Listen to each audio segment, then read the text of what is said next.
Magandang hapon mga kaaro. So to be exact, ngayon po August 3, 2025. Tapos na po tayong mag-pruning. Yan, ito ang ating grass cutter. At ito naman po ang ating palayan.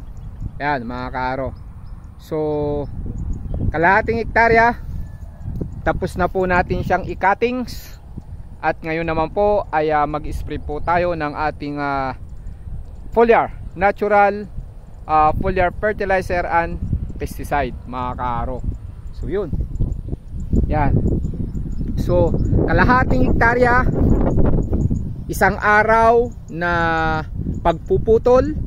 At ang nagastos kong gasolina mga kaaro ay sabihin na natin 250, may tira pa.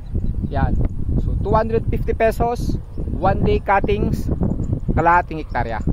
So ang edad naman po ng ating palay ay, to be exact, itinanim po siya ng June 14. So June 14, ngayon po August 3. So 49 days after transplanting mga kaaro. So bago po ako mag top dress actually ay kinatings po natin siya. Wala pa pong gumagawa dito sa Pangasinan ng tulad nito. At dito sa aming area sa Aguilar, Pangasinan ay wala rin po akong nakikitang gumawa na rin po nito. So ngayon, ginawa ko po ito mga kaaro. So cuttings na kung saan may mga nakakita nga sa ginagawa ko. Yan. At ang naisip po nila, medyo sira ulo daw po ako. Yan. Kasi maganda yung palay, pero bakit ko pinutol ng ganito? So bagamat mga kaaro, ito po ay hindi kasiraan ng ulo, kung hindi may mga benefits factor po ito.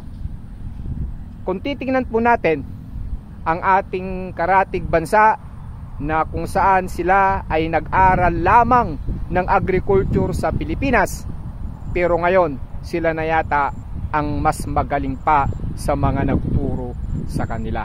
Ito po ay ginagawa na po sa ibang bansa tulad na lamang po ng Thailand. So ito po mga kaaro, mag-i-spray po muna ako habang medyo mataas-taas pa po yung araw. To God be the glory. Bye bye po. Salamat po.